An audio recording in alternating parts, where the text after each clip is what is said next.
और अब यूपी चुनाव पर हमारी खास पेशकश। अखिलेश स्वामी की ललकार, क्या 2022 में बना पाएंगे सरकार? मंगलवार को यूपी के कैबिनेट मंत्री पद से इस्तीफा देने वाले पिछड़ों के कद्दावर नेता स्वामी प्रसाद मौर्य आज औपचारिक रूप से समाजवादी पार्टी में शामिल हो गए। स्वामी प्रसाद मौर्य ने अखिलेश यादव को यूपी का भावी सीएम भी बताया, तो लगे हाथ बीजेपी के अंत की मुनादी कर दी।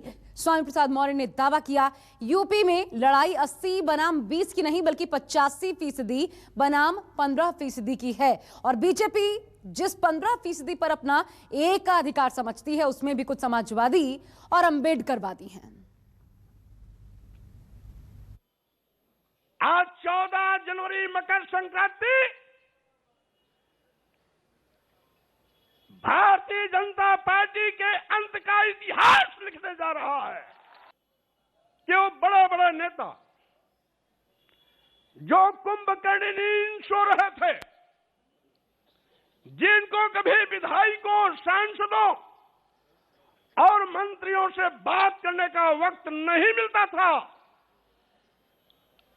हम लोगों के इस्तीफा देने के बाद उनकी नींद हराम हो गई है, नींद ही नहीं आ रही है। कुछ बददिमाग लोग ये भी कहते हैं कि बेटे की चक्कर में भाजपा छोड़ा। दूसरा स्टाइल है गोरखपुर से लाकर के मुख्यमंत्री की कुर्सी पर बैठा दिया और पिछड़े वर्गों की आंख में धूल झोंकने का काम किया। सरकार बनावे दलित और पिछड़े और मलाई खावे वो लोग अगड़े 5% लोग, 80-20 नहीं, अब तो होगा 15 और 85 का। 85 तो हमारा है, 15 में भी बंटवारा है। लाल टोपी पहनते ही भौकाल दिखाने लगे योगी सरकार के पूर्व कैबिनेट मंत्री स्वामी प्रसाद मौर्य। कमंडल पर मंडल की जीत का दावा किया, समाजवादी और अंबेडकरवादी का दायरा समझाया। पाप फूटा, ये साफ होता गया कि यूपी की लड़ाई अगड़े बनाम पिछड़े पर आ गई है। तभी तो स्वामी प्रसाद मौर्य ने 85 बनाम 15 का नारा दिया। योगी जी या बाबा जी कोई भी हो, मैं ये कहना चाहता हूं, मुख्यमंत्री की कुर्सी पर बैठ करके पाप करोगे और साथ ही साथ दुहाई देगो हिंदू की। क्या आपकी नजर में कुछ बड़ी जात के लोग हिंदू हैं क्या? अनुसूचित जात के नहीं है, अनुसूचित जनजात के नहीं है, आदिवासी नहीं है, पिछड़े वर्ग के नहीं है, तो वही 10-5% अगर आपके हिंदू हैं तो आपका खटिया खड़ी बिस्तरा गोल होना तय है, क्योंकि बंटवारे की लाइन आपने खींच दिया है। अब तो अनुसूचित जात, जनजाति, आदिवासी, दलित, गरीब, पिछड़े, मजलूम सब एक साथ खड़े होंगे और 8-10% जो आपके साथ, जिसको आप हिंदू मानते हो बड़ी जाति, वो आपके साथ खड़ी होगी और उसमें भी हम बंटवारा करेंगे, क्योंकि उन बड़ी जातियों में भी कुछ समाजवादी चिंतन के हैं और कुछ अंबेडकरवादी चिंतन के हैं। स्वामी प्रसाद मौर्य बोलते रहे, गुस्से से खौलते रहे, रफ्ता रफ्ता आवाज तेज होती गई, ललकार और दहाड़ जारी रही। बीजेपी पर निर्ममता से प्रहार करते रहे स्वामी प्रसाद मौर्य। भारतीय जनता पार्टी के लोगों को मैं फिर कहना चाहता हूं, आपके बुरे दिन आ गए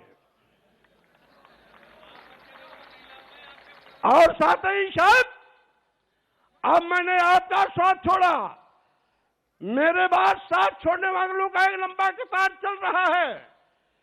आज के बाद भी ये इस्तीफा देने का सिलसिला चलता रहेगा और साथ ही साथ 2022 के विधानसभा चुनाव में जब 10 तारीख को परिणाम आएगा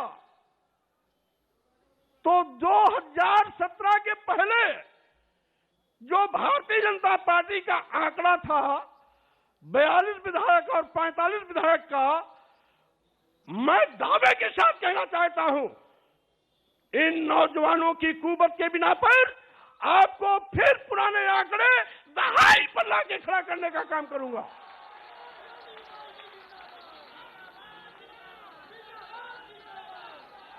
और साथ ही साथ ये सुनामी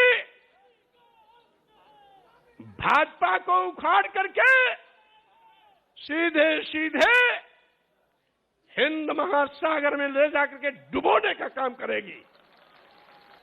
अगर कोरोना महामारी नहीं होता, निर्वाचन आयोग का आचार संहिता नहीं होता, तो आज रमाबाई अंबेडकर मैदान में ऐतिहासिक कार्यक्रम के माध्यम से भाजपा की चूल्हे आज ही हिला दी गई होती। लेकिन इसके बावजूद बड़े बड़े नेताओं की नींद टूट गई, हराम है, चैन नहीं आ रहा है। टिकट बांटने का भी क्रम बंद कर दिया, कहीं ऐसा ना हो हम जिसको टिकट दे वो भी पार्टी छोड़ चला जाए। यूपी में बीजेपी और उसकी सरकार की खामियां गिनाते हुए स्वामी प्रसाद मौर्य ने केंद्र की मोदी सरकार पर भी उंगली उठाई। इस इल्जाम के साथ कि पिछड़े दलितों को नौकरशाही से गायब करने के लिए ही लेटरल एंट्री की तरकीब लाई गई है। मैं ये भी कहना चाहता हूं, नए नए दांव चलते हैं लोग। अभी प्रतिवर्ष केंद्र में 30 और 32 आईएएस प्रतिवर्ष चुने जा रहे हैं। लिखित परीक्षा नहीं, लिखित परीक्षा नहीं, केवल इंटरव्यू पर। और 30-32 में एक भी अनुसूचित जात का नहीं, एक भी अनुसूचित जनजात का नहीं, एक भी पिछड़ा नहीं। आखिर आप तो दुहाई देते हो हिंदू का, तो इन बेचारों को क्यों बाहर कर देते हो? इसका मतलब है आज जो दलित और पिछड़ा है, आज भी आपके लिए अछूत है, आपके लिए भी शूद्र है, आपके लिए भी नीच है, आपके लिए भी अधम है, आपके लिए भी वो इंसान नहीं बल्कि जानवर से बदतर है। और यही कारण है कि आप लगातार इनको अपमानित कर रहे हो। बीजेपी को दलितों और पिछड़ों का दुश्मन साबित करते करते स्वामी प्रसाद मौर्य ने सीएम योगी को भी जातिवादी बता दिया। ये दावा किया कि अपराध पर काबू पाने में नाकाम होने के बावजूद थाना इंचार्ज इसलिए नहीं हटाया गया क्योंकि वो सीएम की बिरादरी का था। जहां गोरखपुर 1.5 महीने के अंदर गगहा थाने में 7 हत्या हुई, 5वीं हत्या हुई तो मैं स्वयं मौके पर पहुंचा। मैंने बल्कि ये कहा भी कि हो सकता है उत्तर प्रदेश में कानून का राज हो, लेकिन गगहा और गोरखपुर में गुंडा राज है। मंत्री रहते मैंने कहा था। यद्यपि कुछ टीवी वालों ने चलाया 1-2 बार, ऊपर से रोक दिया गया होगा, लेकिन उसके बावजूद भी थानेदार नहीं हटाया गया और सीओ नहीं हटाया। क्यों? क्योंकि वो जोगी बाबा की बिरादरी वाला था। 2 मौर्य, 2 ब्राह्मण और 2 बनिया और एक अज्ञात महिला की लाश। ये 1 महीना 5-6 दिन के अंदर की सारी घटना है और कहते हैं कानून राज है। बीजेपी को पानी पी पी कर कोसने वाले स्वामी प्रसाद मौर्य ने बीएसपी प्रमुख मायावती को भी नहीं बख्शा। कांशीराम की विचारधारा का जिक्र करते हुए स्वामी प्रसाद मौर्य ने मायावती पर पूंजीपतियों से सांठगांठ का इल्जाम चस्पा कर दिया। स्वामी प्रसाद मौर्य ने पार्टी भले न बनाई हो, लेकिन किसी भी पार्टी से हैसियत कम नहीं रखते हैं।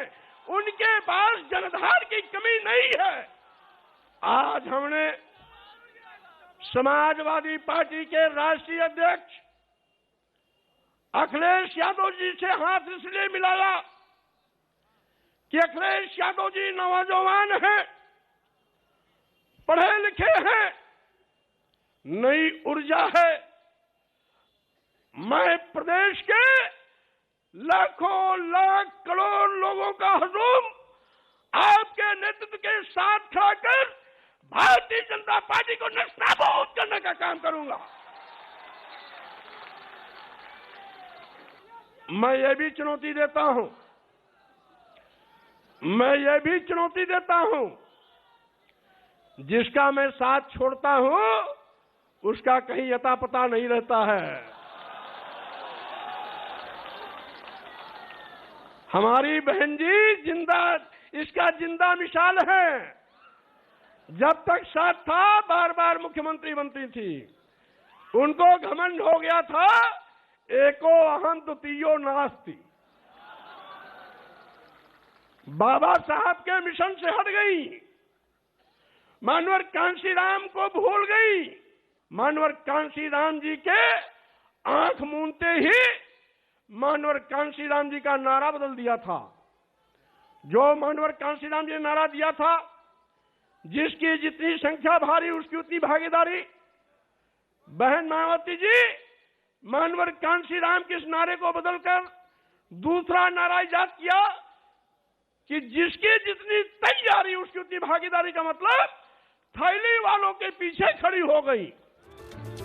स्वामी प्रसाद मौर्य ने दावा किया कि वो जिधर जाते हैं यूपी की सत्ता उधर ही जाती है, लेकिन हकीकत ये है कि जनता का मूड जिधर जाता है नेताजी उधर ही मुड़ने को मजबूर है। Bureau report, news 24। यूपी की सत्ता में वापसी को बेताब अखिलेश यादव ने दावा भी किया है। स्वामी प्रसाद मौर्य जिधर जाते हैं सरकार उन्हीं की बनती है।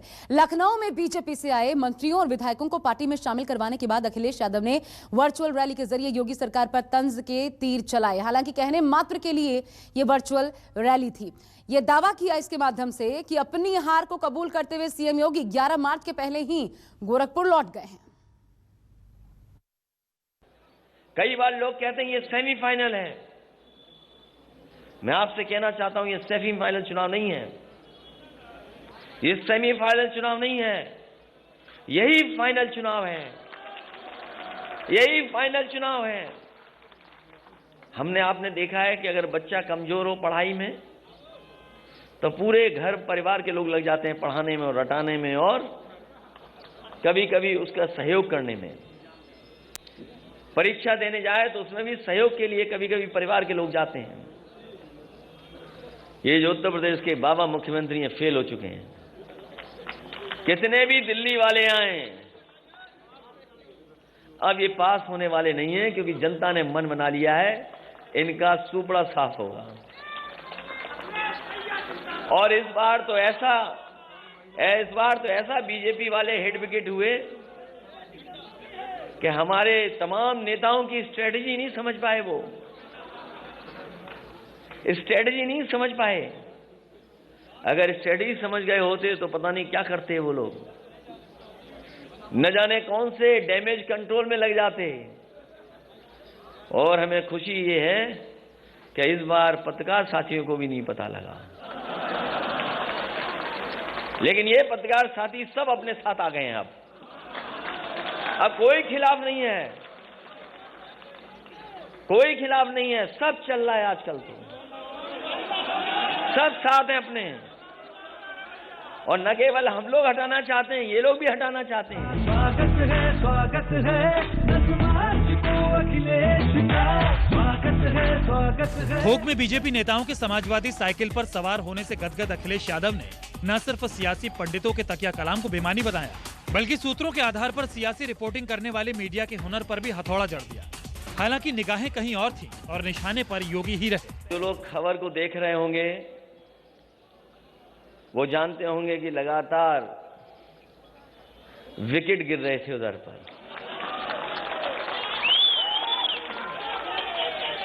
हालांकि हमारे बाबा मुख्यमंत्री क्रिकेट खेलना नहीं जानते। अगर वो क्रिकेट भी जानते होते अब तो उनसे कैच छूट गया। ये जो लोग गिनती गिन रहे थे, कभी 80 कभी 20, और कहते थे 3/4 सीटें जीत करके आ रहे हैं। अभी कुछ दिन पहले हम लोगों ने कहा था कि मुख्यमंत्री जी कोई रटने वाला अध्यापक लगा लो जो आपको रटाए, क्योंकि 4.5 साल में आपने बिजली का कारखाने का नाम नहीं रट पाए। अब मुझे लगता है कि रटने के साथ साथ उन्हें गणित का भी अध्यापक रहना पड़ेगा। ये जो 80 और 20 की बात कर रहे हैं, 80% लोग तो समाजवादी पार्टी के साथ समर्थन में खड़े ही हो गए थे। उन समाजवादी पार्टी के साथ जो गठबंधन था उसके साथ खड़े ही हो गए थे। और जिन जिन लोगों ने आज मंच को देखा होगा, इस मैदान को देखा होगा और स्वामी प्रसाद मौर्य जी की बात सुनी होगी, 20% भी उनके खिलाफ हो गए होंगे। तो अब भारतीय जनता पार्टी का सफाया होना तय है, अब कोई रोक नहीं सकता। और जो लोग 3/4 की बात कर रहे थे, सच्चाई है कि वो 3 और 4 की सीट की बात कर रहे हैं। समाजवादी पार्टी के मुखिया अखिलेश यादव ने सीएम योगी पर तंज के तीर कसे। इशारा यही था कि 11 मार्च के बाद साइकिल की सरकार बननी तय है और कारण यह है कि बीजेपी ने समाज के सभी तबकों के साथ छल किया। 5 साल की सरकार में जनता के लिए कोई काम नहीं किया। फिर नए साल के बाद ये त्योहार ऐसा है, बड़ी हर्षोल्लास के साथ मनाया जाता है और हमें लगता है सरकार के लोगों को पहले ही पता लग गया था कि यहां पर स्वामी प्रसाद मौर्य जी के साथ, धर्मपाल सैनी जी के साथ, धर्म सिंह सैनी जी के साथ बड़ी संख्या में लोग आ रहे होंगे। हमारे मुख्यमंत्री पहले ही गोरखपुर चले गए, हालांकि उनकी किसी ने टिकट बुक कर रखी है। वो 11 तारीख की टिकट थी, लेकिन आप लोगों के आ जाने से आज ही वो गोरखपुर चले गए और जरूरी है इन्हें वापस भेजना। इसलिए जरूरी है इन्हें वापस भेजना कि अगर पीछे मुड़ के देखें हम तो उत्तर प्रदेश को इन्होंने बर्बाद कर दिया है। आज भारतीय जनता पार्टी के पास कोई ठोस उपलब्धि नहीं है। ये वही भारतीय जनता पार्टी के लोग हैं जिन्होंने किसानों को भरोसा दिलाया था कि सरकार आ जाएगी तो किसानों की आय दोगुनी हो जाएगी। यहां जितने लोग बैठे हैं सब किसान और किसानी से जुड़े लोग हैं। बताओ आज की महंगाई में कहां किसानों की आय दोगुनी हो गई? और कोई फसल, किसी पैदावार को सरकार ने खरीदा नहीं। जिस समय किसान को खाद की जरूरत थी, ये खाद नहीं दे पाई सरकार। और हमारे किसान को अगर खाद मिल भी गई तो उन्होंने जब बोरी देखा होगा तो 5 किलो की चोरी हो गई उसमें से। ये भारतीय जनता पार्टी के वो लोग हैं जिन्होंने डीजल पेट्रोल महंगा कर दिया। आज पेट्रोल 100 से पार है और जिस कंपनी का पेट्रोल डीजल है, इनके गलत फैसलों की वजह से 600% मुनाफा कमा रहे हैं। अखिलेश यादव ने आरोप लगाया कि यूपी में रोजगार मांगने वालों को लाठियों से पीटा गया, परीक्षा में पेपर लीक कर नौनिहालों के भविष्य से खिलवाड़ किया गया। जनता परिवर्तन चाहती है। यही नौजवान यहां पर आए अपने हक और सम्मान मांगने। एक एक नौजवान को लाठी मारी गई, अपमानित हुए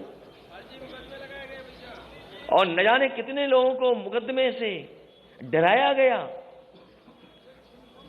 ये भारतीय जनता पार्टी जो ठोको राज चला रही, जो मुकदमों से डरा रही है, जैसे ही स्वामी प्रसाद मौर्य जी हमारे साथ आए, पता नहीं किस जमाने का वारंट इशू कर दिया।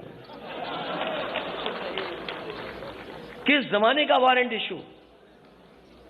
और दूसरे हमारे गठबंधन के अपना दल के, उनका जब से साथ मिला है, लगातार उनकी जांच हो रही है, लगातार उन्हें परेशान किया जा रहा है, कब्जा किया जा रहा है। और कौन भूल जाएगा डिजिटल इंडिया की गड़बड़ी। छापा मारना था किसी और के यहां, छापा मार लिया अपने यहां। इसलिए अब तो चुनाव आ गया है। इसी दिन का तो इंतजार कर रहे थे हम लोग कि चुनाव कब आएगा। अब साइकिल का हैंडल भी ठीक है और दोनों पहिए भी ठीक हैं अब।